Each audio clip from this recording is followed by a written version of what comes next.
Tayo ngayon ay mangunguha na alugbati. Na ito alugbati, para bang siyang bouquet. Ang ganda-ganda, ang lusog-lusog. Alam niyo ba ang aming alugbati ay nasa pagitan ng mga damo. At akala niyo ba akala niyo mga damo na hindi ito mapapakinabangan, pero itong damo na to ay ito yung paragis. Meron tayo ditong alugbati na malalaki, gaganda ang, nakakita na ba kayo ng ganito kagaganda ang mga sanga? Tingnan niyo naman, oh. Talagang mga ilang piraso lang to, mga 10 piraso, meron ka na ditong 1/4 na kilo ng alugbati.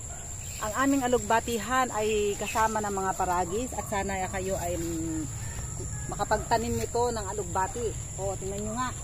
Ganito ang itsura. Meron kaming buto nito na alugbati. Meron na kayong sariwang alugbati. Alam nyo po ba yung dahon nito ay ginagawa rin salad? Kaya ako kumukuha nito ng alugbati ay kailangan maputol na siya para siya lumago.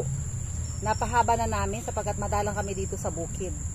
At dahil nga sa sobrang busy, ay ngayon na uli makakakuha ng alugbati. Ang tataba na pala ng alugbati. Talagang ang sarap. Tingnan nyo, sariwang-sariwa.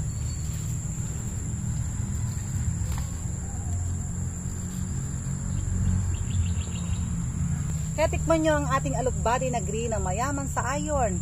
Kaya marami pong salamat sa patuloy na pagsubaybay sa mga ka-natural ni Pastor Vito.